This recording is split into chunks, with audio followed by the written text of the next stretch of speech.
Patuloy sa pagsusulong ng libreng edukasyon ng South Cotabato Provincial Government.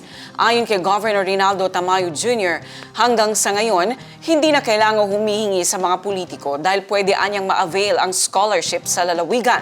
Katunayan, hindi lamang anya taga-probinsya ang mga mag-aaral para sa libreng edukasyon sa kolehiyo sa probinsya ng South Cotabato. Marami na rin umano ang mga nag-a-avail ng kanilang programa na libreng edukasyon mula Luzon, Visayas at iba pang parte ng Mindanao.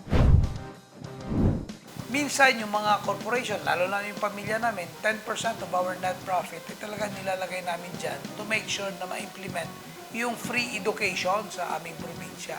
Kahit kung mapapansin niyo dito sa South Cotabato, simula pa nung 2010 na mayor ako, hanggang ngayon na naging gobernador ako, marami kami mayor pa lang ako, may 100 na professional na patapos ko sa Lutayan, dahil marami man akong kamag-anak dyan sa Sultan Kudarat.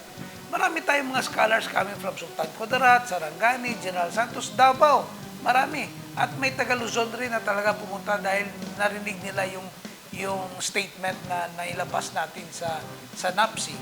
Talaga pumunta dito, nag-board lang dyan sa mga bahay, nag-aaral ng libre. May mga taga Negros na rin. So, ibig sabihin, talagang nagawa namin yan na hindi mo na kailangan pumunta sa mga politiko. Dahil pwede ka naman makabil ng scholarship kung pupunta ka sa mga politiko. Pero sa South Cotabato, ibahin mo dito. Hindi mo na kailangan mapunta sa mga politiko para may libre yung edukasyon, yung hospital. Ang gagawin mo lang sa edukasyon, mag-enroll ka lang, automatic scholar ka na. So, ibig sabihin, no political boundaries. Taga saan ka man, gusto mo mag-aral ng libre, dito ka. Pero ginagawa namin yan para makagawa lamang ng isang modelo na mapapakita natin sa buong Pilipinas na kung sana na i-decentralize ang government meron tayo, ito sana